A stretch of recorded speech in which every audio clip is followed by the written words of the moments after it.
Приветствую вас, уважаемые любители карпфишинга на Flagman Shop. Сегодня в рубрике F-новинки я хочу продемонстрировать вам новую модель сигнализатора от торговой марки CarPro под названием Rondelь. На сегодняшний момент мы уже получили в продажу модель, которая предназначалась для вывода на рынок в 2020 году, а именно сигнализаторы под названием Rondelь. Значит, сигнализаторы предоставлены в комплекции 4+1 и 3+1. Я предлагаю перейти непосредственно к обзору самих сигнализаторов. Значит, сигнализаторы поставляются в очень прочном пластиковом кейсе с ручкой для удобства для переноски. Значит, кейс оборудован двумя плотными замками, которые не откроются во время переноски. Открываем кейс и видим здесь внутри такую мягкую поролоновую рифленую вставку, предотвращающую ваши сигнализаторы от повреждения. Значит, в комплекте идет инструкция на английском языке. Инструкция на английском, но здесь достаточно просто даже людям, не владеющим английским языком, ознакомиться с самыми простыми характеристиками. Ну а сейчас мы перейдем к самому функционалу. Значит, комплектация. Мы сейчас с вами рассматриваем модель 4+1, 4 сигнализатора и 1 ресивер. Значит, в комплекте идет петелька на руку или подвесить где-то в палатке с быстросъемным коннектором. А также здесь отдельно в кулечек упакованы снегиры. Это уши, которые предотвращают падение удилища с сигнализатора во время поклевки или какого-то мощного ветра. Итак, давайте соберем сейчас один сигнализатор и подключим его в рабочее состояние. Итак, очень просто вкручивается сюда уши. Уши выполнены из металла, очень прочные. При этом, при всем, они полностью скруглены, то есть никакого вреда ни вашей леске, ни вашему удилищу не нанесут. Значит, питание сигнализатора и питание ресивера происходит от двух микропальчиковых батареек типа 3А. Значит, батарейки в комплект не входят, мы вставили их предварительно. Итак, закрываем наш сигнализатор и делаем включение. Значит, можно рассмотреть более детально, что на самом сигнализаторе есть только 3 кнопки на внешнем корпусе. Кнопка минус, кнопка плюс и кнопка включения-выключения. Так же самое и на сигнализаторе, так же самое на ресивере. Значит, динамик спрятан у нас на передней панели. Звук будет достаточно громкий.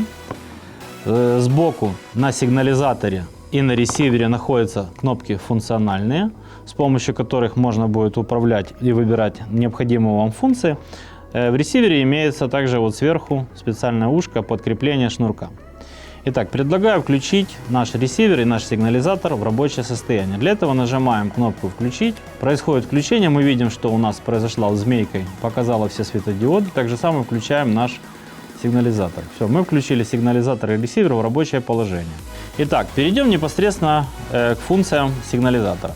Значит, сигнализатор, понятно, имеет 7 уровней тональности, 7 уровней громкости, имеет 6 уровней чувствительности. И 4-я кнопка, которая здесь установлена, это кнопка, отвечающая за выбор цвета вашего светодиода на сигнализаторе. Значит, идентичные кнопки расположены на корпусе ресивера. Они тоже выполняют свою функцию. Сейчас о каждой кнопке я буду говорить более детально. Итак, для удобства демонстрации я буду использовать нашу новую иголочку. Происходит поклевка. Как вы только что увидели, я сделал поклевку в берег. И вы увидели, что загорелся белый светодиод. Причем белый светодиод будет гореть 20 секунд. И здесь, и на сигнализаторе будет показывать вам, что произошла поклевка на это удилище. Если мы проведем поклевку от берега, то будет другой звук, но при этом загорится уже цвет сигнализатора, на который произошла поклевка. То есть это достаточно стандартная функция. В берег и от берега разная звуковая поклевка и разная световая индикация. Если мы сейчас включим любой из сигнализаторов и сымитируем поклевку, то всегда на ресивере будет поклевка в берег отображаться белым светодиодом, который расположен в нижнем ряду на ресивере. А от берега будет происходить цветовая поклевка именно того сигнализатора, на котором была сработка. Итак, как я сказал ранее, у нас доступно 7 видов тональности. Значит, нажимая на кнопку тональности и кнопочку плюс, мы изменяем тональность. Произошло двойной пик-пик. Это говорит о том, что дальше тональность не будет изменяться. Так же самое происходит и с изменением вниз. Все, финально закончили. Переходим в настройки громкости. Так же самое, мы нажимаем один раз громкость и опять же с помощью кнопки плюс и минус увеличиваем или уменьшаем громкость. Вот, максимальная громкость была достигнута, которая подтвердилась двойным пиком. Выбираем самый минимальный звук, все. Сигнализатор стоит на беззвучном режиме, на ресивере идет звуковой сигнал. Кнопка чувствительности также само помогает нам настроить чувствительность, как и предыдущие функции, единичным нажатием. Итак, последняя кнопка внизу на корпусе сигнализатора предлагает нам две функции. Значит, первая функция. При единичном нажатии мы можем изменять цвет сигнализатора. Как видите, их, опять же, я уперся в крайнее положение. 6 цветов доступны для выбора. Это сделано для того, чтобы рыболов смог установить на всех 4 сигнализаторов все одинаковые цвета. Есть любители именно таких видов электронных сигнализаторов. Вторая функция этой кнопки, она позволяет нам включить ночной режим. Включается ночной режим с помощью 3-секундного удержания этой кнопки. 1, 2, 3. Видим, сейчас без звукового сигнала загорелся легкий синий цвет. Значит, у всех 4 сигнализаторов ночной режим будет сопровождаться вот таким легким синим свечением. Синий цвет очень хорошо видно на дальних дистанциях, потому именно он был выбран в качестве ночного светодиода. Значит, отключается этот ночной режим, опять же, все очень просто. 3 секунды подержали и все, сигнал, ночной режим выключен. Теперь перейдем, кстати, я сейчас не помню, какая у меня стоит.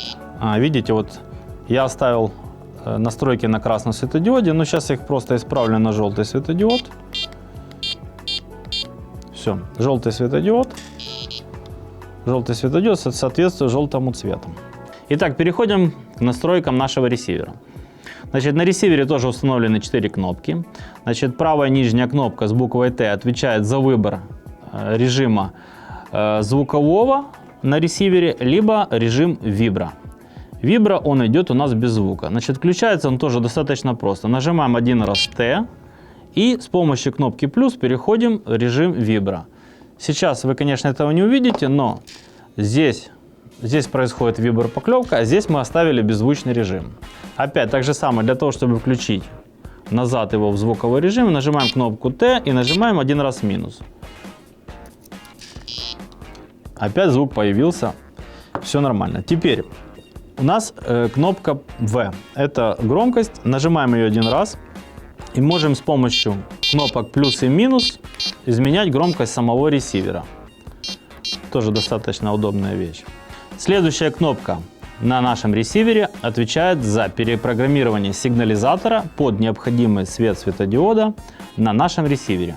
Режим перепрограммирования действует всего лишь 5 секунд, работать надо быстро. Для того, чтобы включить, необходимо зажать на 3 секунды кнопку S и потом с помощью кнопок плюс и минус выбрать необходимый нам цвет на ресивере.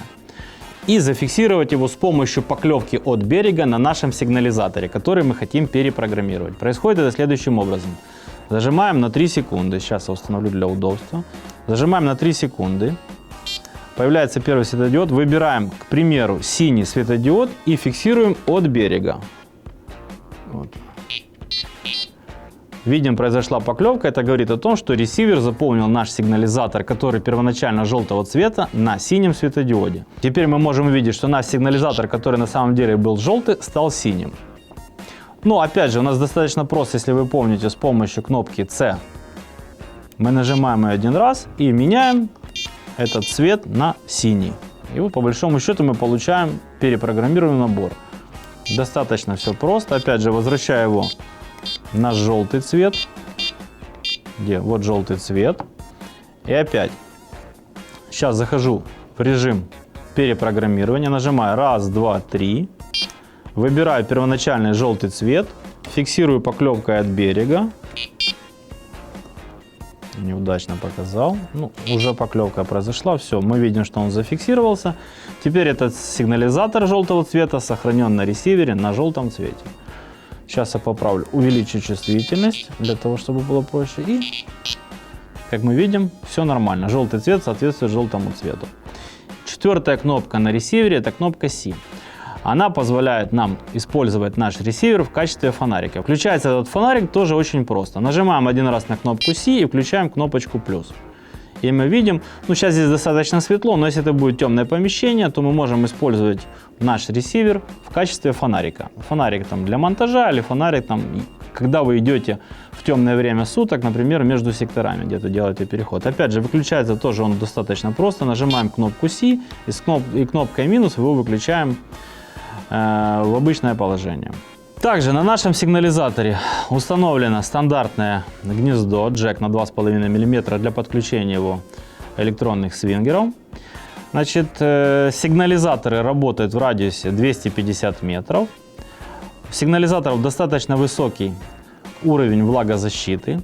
Я не могу гарантировать, что они выдержат купание в воде, но то, что они выдержат дождь, это уже проверено на тестах нашими специалистами, потому можно сказать спокойно, что эти сигнализаторы не боятся обычных погодных условий в виде дождя или других каких-то осадков. Итак, я хотел бы напомнить, что мы с вами рассмотрели модель 4+1 и 3+1. Кому был полезен наш обзор, не забываем ставить лайки и подписываться на наш канал. Для тех, кто хочет более детально ознакомиться с данной новинкой, рекомендую перейти по ссылке. Не забываем активировать колокольчик для того, чтобы не пропускать новости. С вами была рубрика F-новинки. До новых встреч на Flagman Shop.